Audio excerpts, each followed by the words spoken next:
What is up, my dudes? Thank you for tuning in to another episode of All Things Dude. Today, we're jumping back into the Audi A4. The plan is to get some protection on this thing. I want to ceramic coat it. So I'm going to walk you through all the steps that I take as a mobile detailer to get a proper ceramic coating laid down as a mobile detailer. You don't have to have a garage. You don't have to have a cover. You don't have to have all those things. Do they help? Yes. Are they beneficial? Yes. But do you have to have them? Absolutely not. If you're outside and you're doing a car like I'm doing today. If any of you watch my channel a lot, you know I do RVs, but I also dabble in ceramics on cars. So when I'm doing an RV, I don't have the luxury of just hooking up a freaking 45-foot long fifth wheel and turning it around, putting it in the shade, those kinds of things. But when we're working on cars, we have the option to get the keys from the owner. This is my personal vehicle, so of course I have the keys, but you have the option of getting the keys from the owner and positioning it in different ways to help you out throughout the day as the sun moves. So what I'm going to be doing first when it comes to doing the paint correction on this is this side right here that's in the shade. As you can see, the sun is casting a shadow this direction, so I'm going to be doing this side first. By the time I'm done with that, the sun will probably be over here, so then I will be able to move around to this back section.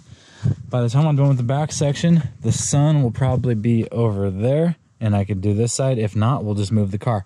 So tip number one is going to be just to position the car so that the side you want to work on first is in the shade. So let's get this side washed and get to polishing. All right, y'all, so here's the lineup, what we're going to use to be prepping this paint. So for starters, on the wheels and tires, we got P&S Undressed, and then we got P&S Brake Buster. This is going to be going on the wheels and tires. This is going to be going on the tires. It's going to help break down all that old tire dressing on the tire. This is going to help break up all the corrosion and grime and brake dust and all that other crap in the wheels. So that's what we're using for the wheels, along with some brushes. Obviously, we'll go over that in a minute. Then for the paint, I got this Iron X Snow Soap. So we're just going to foam cannon the whole thing down, let this dwell for a bit, let that chemical reaction take place, break down all that iron stuck in the paint. Then we'll be rinsing that off. And then before we clay, the last thing we're going to use is this is Dawn dish soap with a little bit of red degreaser mixed in it. This is going to clean the paint very, very thoroughly. I would not be using that on like a maintenance wash or anything like that.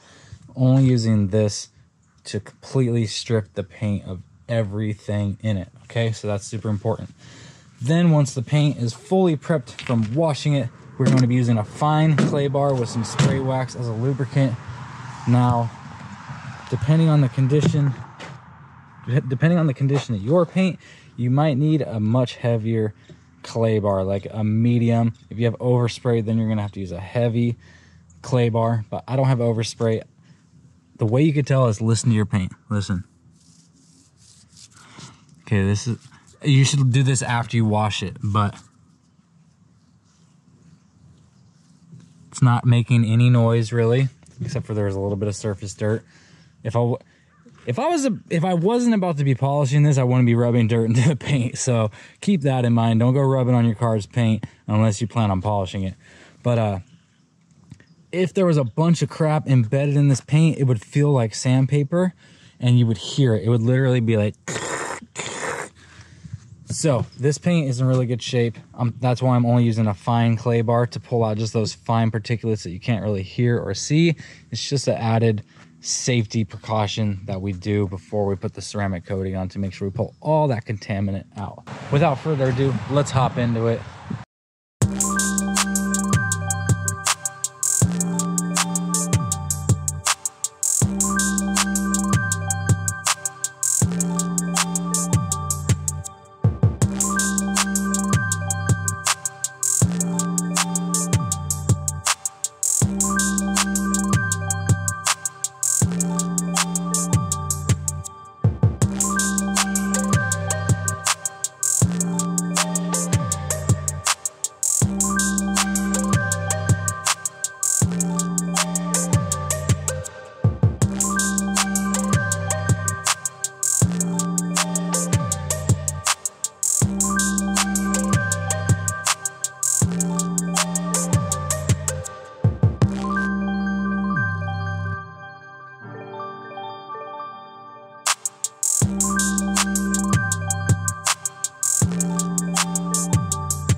One quick pro tip I want to go over real quick that I don't see any other detailers talking about is when you see me, whenever I put the foam cannon on, my first shot with the foam cannon is always at the ground away from the vehicle.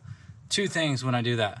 I'm making sure that my spread is adjusted the way I want it to, meaning my foam spread, it's not like a missile, it's not too spread out, it's nice and concentrated and thick and sharp how I want it. But the most important reason why I'm doing that is to make sure that foam cannon doesn't come flying out. Now with the foam cannon, it's not as crucial because it's heavy, it's only gonna go a couple feet. But with this little tip right here, when you put this back in, your first shot always needs to be away from the vehicle, because sometimes in just the grand scheme of things, you're running around, switching things out, moving, you're grooving, you're moving quickly. If you don't test that, sometimes this isn't locked in properly and it flies out and it'll hit your customer's vehicle. And now you're paying for paintless dent removal, or possibly even worse if it has to get painted because it chipped the paint. So your $1,000, $1,500, $2,000 ceramic coating, you just did it for free. So that's a really important step that a lot of people miss in these tutorials. You don't want to be doing all this work for free. So take your precautions, all right? Safety first. I've got about 3 fingers worth of clay. It's very light pressure. Using my spray wax as a lubricant. Look at that, guys. Just in those couple passes, look how much stuff it's pulling out. And this paint looks incredible. It sounds incredible. I can't believe it's pulling that much stuff out.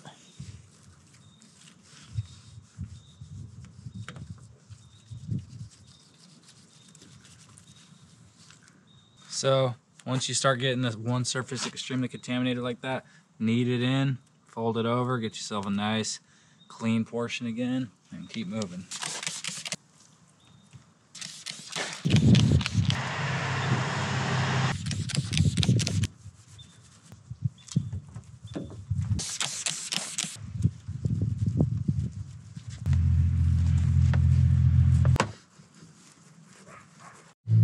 All right, guys, now that the whole car's been clayed, go ahead and take that spray wax one more time. Go around it with a microfiber and just wipe it all down, get all that clay and dirty, contaminated spray wax off the surface before we start polishing. All right, so as I go through and polish the paint on this side, I'm going to be running my buffer through these black A-pillars right here.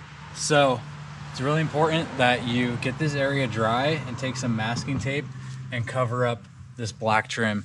You don't want to get polish on that black trim. I know there's some out there like the gold standard polish by DIY Detail that they claim can go on black trim. And that very well may be true. I don't know. I haven't used their product.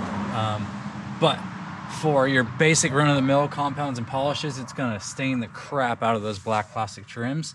So get those taped off. I don't care how much of a surgeon you are with a freaking buffer, you're gonna get polish on it, especially if you pick up a little moisture out of one of these corners. It's gonna sling polish everywhere. It's gonna get in all your black plastics. So take the time and tape them off.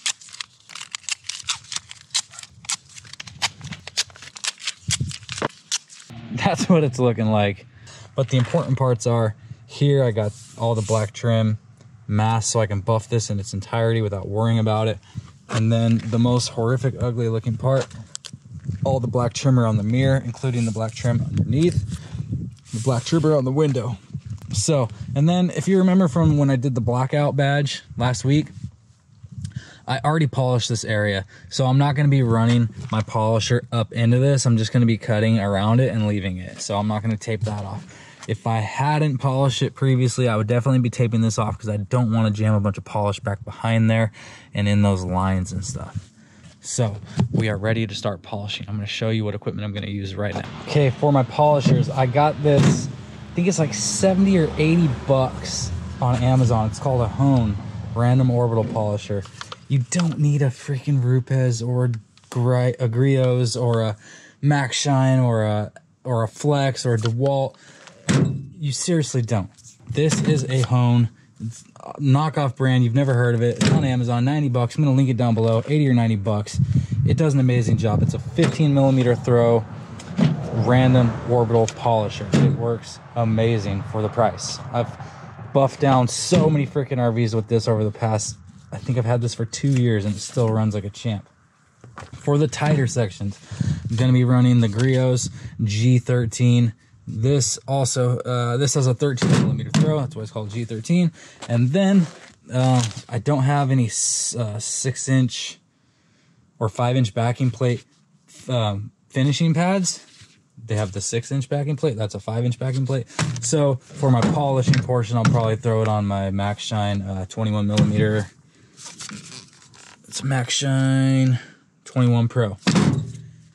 So that's it for pads. I got the Rupes. It's the 5-inch backing plate. It's going to go on my Hone. It's a medium cutting pad or fine polishing pad. That's going to be my first step. Final step to finish it out is going to be this 6-inch finishing pad. This is by SPTA.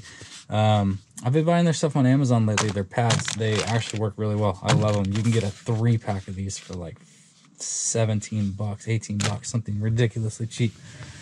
So for step 1, our first step with the yellow pad on the Hone buffer is going to be 3D1. We're going to be running this at a speed of like 3, maybe 4. We'll see. Nice and slow, running through the whole paint with that. Then we're going to be switching up to the finishing pad with this Car Pro Reflect. It's a 3000 grit polish. This thing gives you an amazing finishing shine on the Max Shine. All right, so here's the name of the game. I just did the roof. So every time in between passes, you're gonna take your conditioning brush and clean your pad.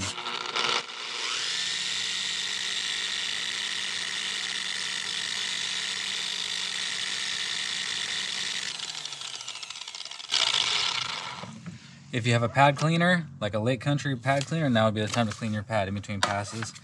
I do not. I just keep my pad clean with this, and I switch pads as often as needed. Okay, so I'm just gonna take my 3D1, shake it up, give myself a couple, however many drops needed.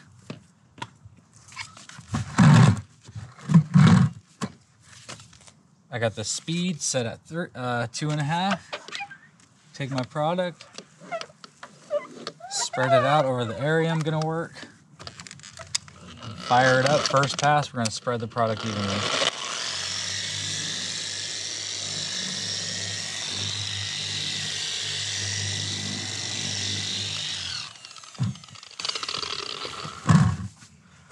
Now we're just gonna make nice, slow, consecutive, even passes, overlapping 75%. When you get into these areas like this, don't be scared to use the edge of your pad a little bit. Same with around these trims to make sure you're getting polish all the way, or at least right to the edge. That's it. Just keep it slow, consistent, even.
using these 400 GSM microfiber towels from a company called Buff Detail. I'm going to link them down below because for the price, these are the best quality. As long as you take good care of your rags, these will last you easily more than 6 months.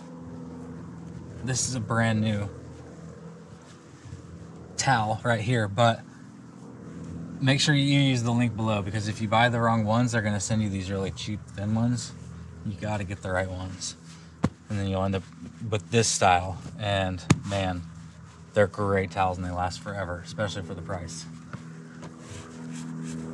Just make sure you pull all the product, flip your towel to a new side, hit it a second time, and voila.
Alright, it's getting late in the day. Probably going to end up coating this thing tomorrow. But last step, we got about an hour and a half left before dark.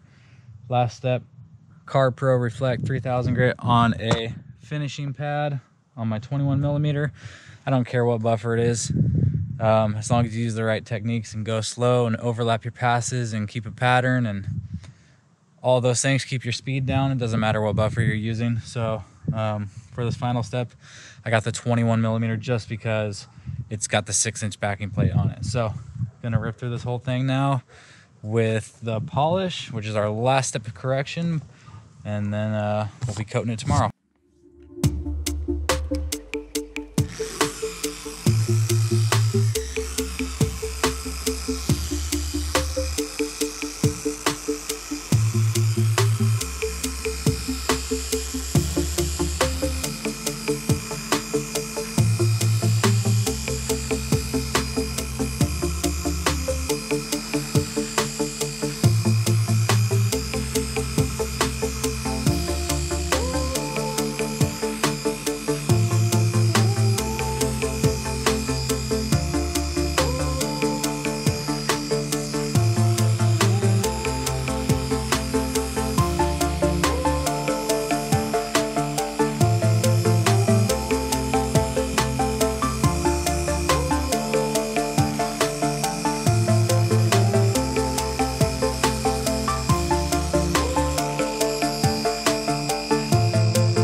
All right, that is a wrap on the paint correction. Look at this baby shine, man.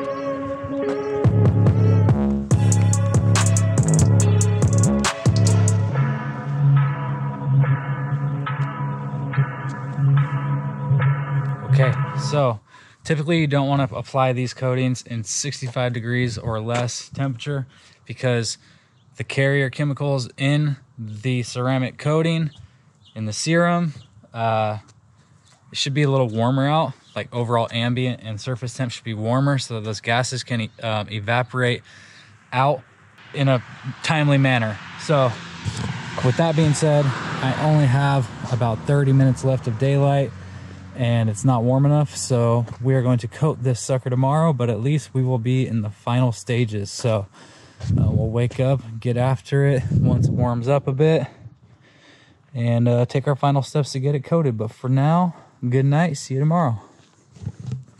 All right, so it is the next morning. It is 65 degrees outside right now. Perfect time and temp to start coating this thing. Get this thing, after you get it all polished out, if it's like nearing nighttime when you're done polishing, correcting the paint, definitely wait till the next day because you want to get some natural sunlight on this thing to see how good of a job you did with your paint correction. Like, you're going to use that beam of sunlight that hits the paint and kind of work it a couple different angles with your eyes all the way around. Let that light catch it just right and see if there's any spots, see if there's any holograms, stuff like that that might need to be corrected again. Like, I thought everything looked perfect, and it really does, except for if you use the sun just right and you let it hit these A-pillars, you could see some holograms in there, and that's because the only thing I hit that with is 3D1. I did not hit it with polish. So it could definitely use some polish to clean up those holograms that are in there. I don't know if you can see them on camera or not. Hopefully you can. So I'm going to take care of that. And then before we start applying the coating, let's open up all the doors. You're going to have polish, as you can see right here. You're going to have polish in all these seams. Maybe get some Q-tips and some rags. You're going to want to get polish out of all those hard to reach areas. Then you can wash this thing down with Dawn one more time to help strip any of those oils off before you start using your panel prep and putting your coating on.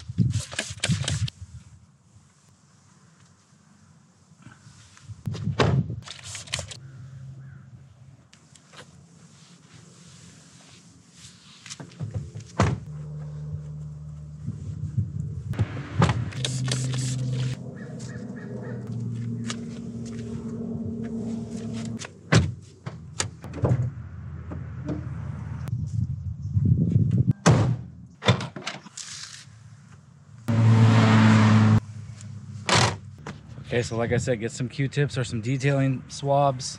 You need to, anywhere that the coating's gonna go, you need to strip it down.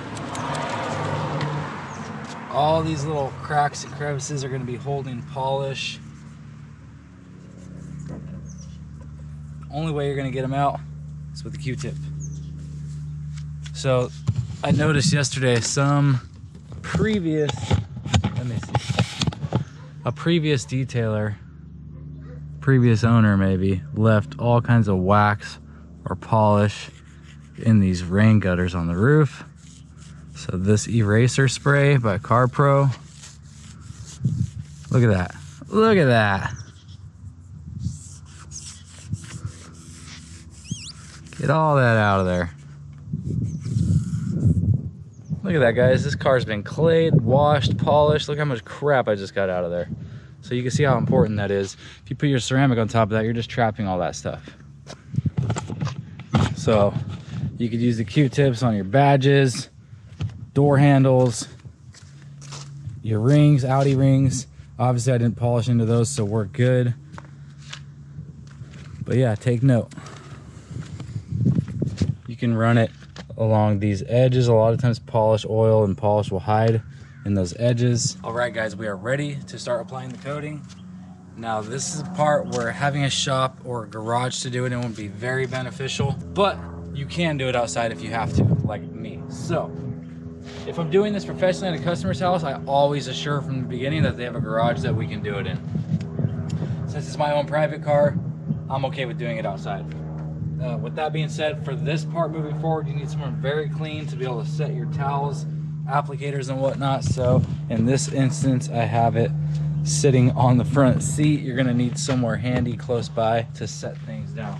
So I have eraser spray by CarPro. I'll link it down below. I'm probably gonna run out of this, so I'm also gonna be using Panel Prep by DIY Detail. Basically some kind of alcohol-based stripper that's gonna prepare the panel for the coating. It's gonna remove all those lost oils. We got a little bit of dust from it sitting overnight. It's gonna remove all that kind of stuff. For this stage, I'm using a brand new microfiber. I wanna make sure I pull all that dust off. I don't wanna use a rag that's already saturated with something. I want a rag that's very absorbent. So basically I'm going to spray the panel, wipe it down, flip it, get a new spot on this fluffy side, wipe it again, and then that panel is ready for the application. Now, as far as the application goes, I'm using a brand new microfiber puck. Again, don't cheap out and use one of your used ones that you have wax or compound or something on. Get a brand new fresh one. Here is the HC9 Hybrid Ceramic by ToughGuard. This is an amazing, amazing, amazing product. I'm gonna link all this stuff down below. We're basically, our first application, we're gonna get this thing pretty wet, maybe 5 to 10 drops down the center. Our following applications, we're only gonna do a couple drops. This is a 30 ml bottle. This will last this whole cart easily. You can apply up to 4 coats of this. I'll probably do 2. So we're gonna put it on, apply it in an overlapping pattern. And then basically as soon as we're done applying it, we're gonna stop and we're gonna pull it.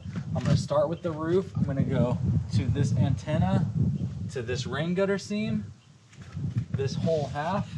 Then I'm gonna go do the other half. Then we can work all this lower stuff last. You don't wanna try doing the lower stuff first, then reaching over that, coming in contact with it to do your upper stuff. So do your upper stuff first, then your lower stuff. To pull it, I'm using the same thing, these 400 GSM towels by Buff. 2 brand new ones. I'm gonna have one on the fluffy side and one on the lesser pile side. Remember, all this paint is now corrected. Touch it as little as possible. Try not to put your hands on it and be very gentle with your rags. This is your last chance when you do this wipe down. This is your last chance to identify anything that might need to be corrected. Once that coating goes on, that's it.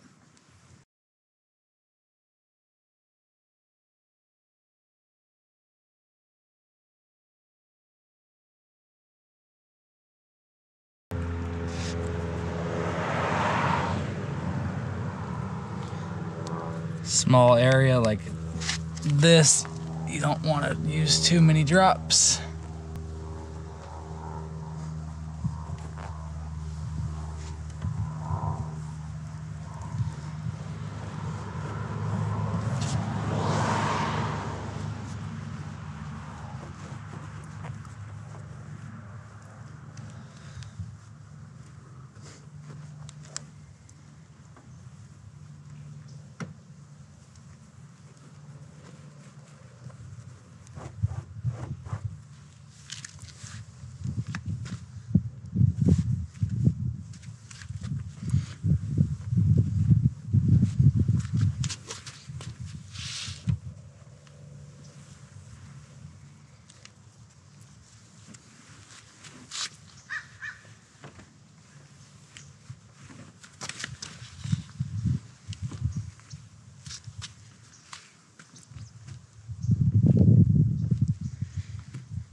So I want to point something out. I try to do entire panels if possible. So for instance, I'm going to be doing the bumper. I want to try to do the whole bumper in one shot. Now, if you're thoroughly doing this bumper, you're going to get a little bit of ceramic onto this rear quarter panel. Same with like you're doing this light, you're gonna get some onto the rear quarter panel. So when you're doing your prep spray and wipe down, make sure you're wiping beyond where you're going so that the area that you get ceramic on that is unwanted to get it. Like if you're not trying to get ceramic here, but you're going to. So make sure this, you know, about a 2-inch strip beyond where you wanna stop is also prepped. Now I'm going to start applying the shady side. Then I will flip the car around, get the other side in the shade, and we'll do that side.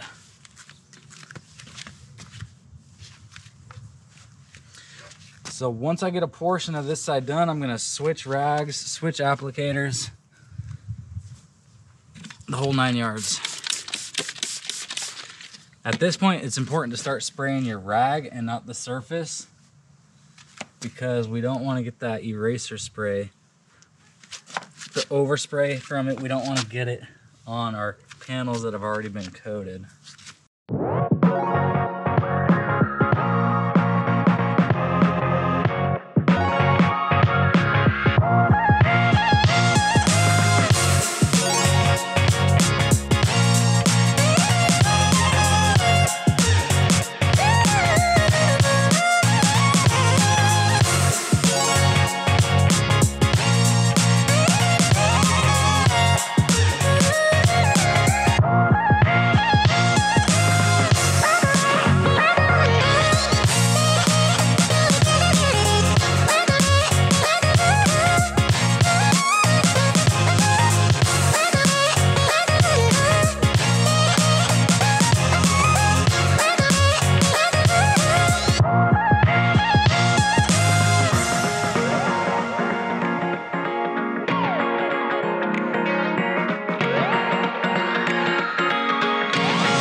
So pay attention to what your rags are trying to tell you. This rag and this applicator on this rear door started to feel a little tacky. So that's when you should be swapping out cloths. Everything should be gliding smoothly. If it's starting to be tacky, it's gonna make your job a lot harder. So throw these in a bucket of water and degreaser. Don't let them just sit, because it'll just destroy these rags. In a bucket of water and degreaser, and then grab a new rag and a new applicator.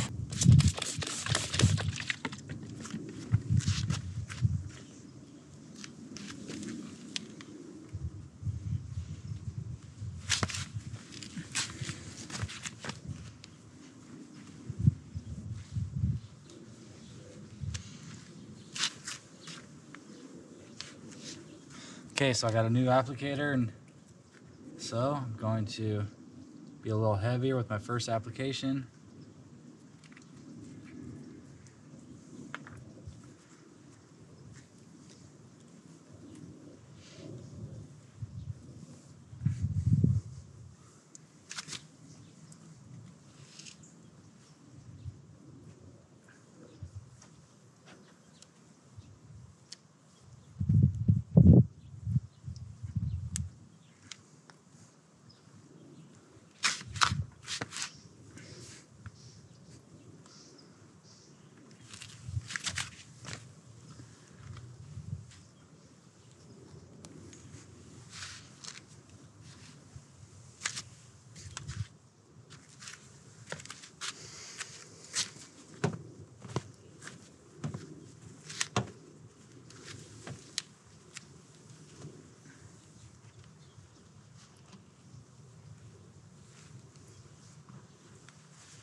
Okay, so it's time to move on to the hood and the other side, but I don't want to do it in direct sunlight.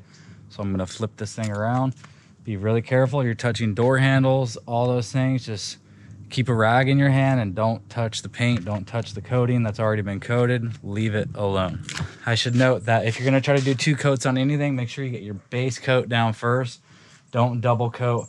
Like, don't start on the roof and just start double coating right away. Do the whole vehicle. Then if you have leftover product, do the spots that are important to double coat, like the crown, the roof, the hood, those upward facing surfaces.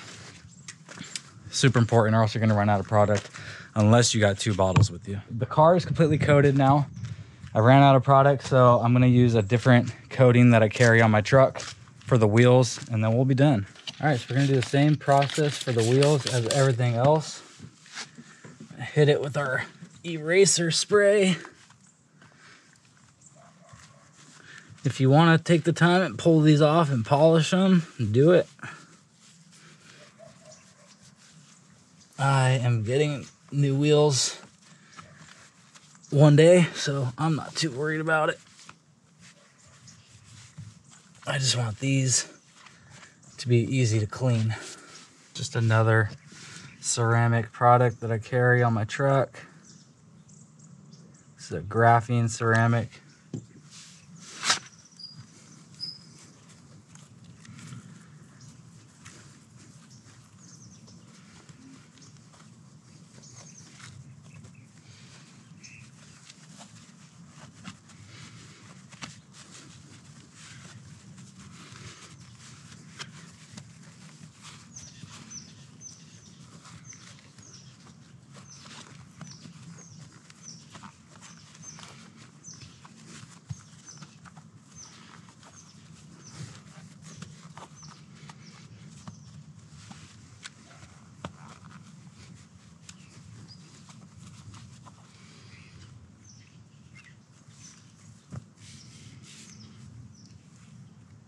Let it dry. Once it's dry, buff it off.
All right, my dudes, that is a wrap on this coating. Check out how freaking beautiful that came out. Looks like a brand new car. Now, don't let people fool you. The coating is not what makes it look like a brand new car. It's all the work that you put in before the coating went on, okay? Now, you could probably see some stuff in the glass and the windows. That's all on the inside. Lots of smudges and stuff. It needs an interior detail. Just focus on the outside. Look how freaking gorgeous that is, you guys. Look at those wheels.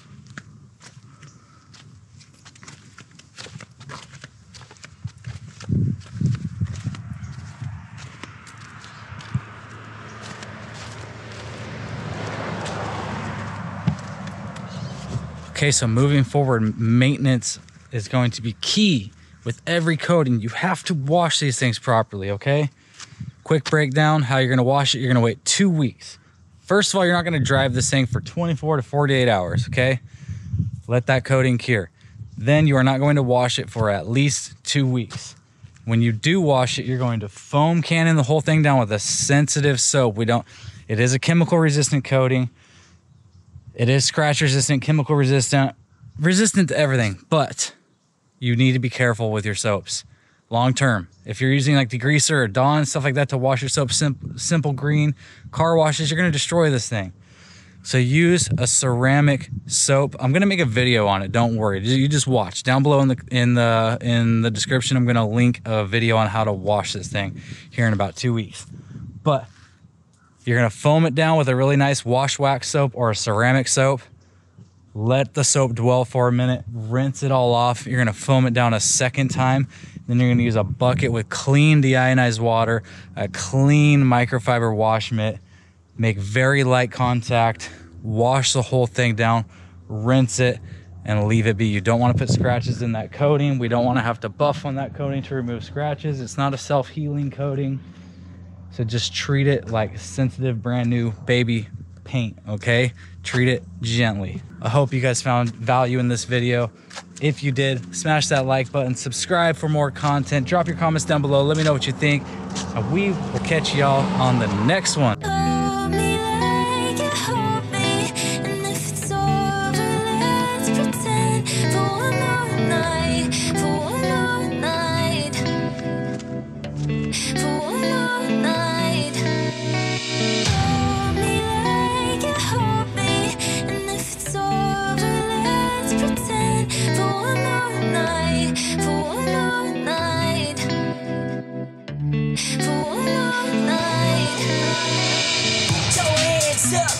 Put your hands up.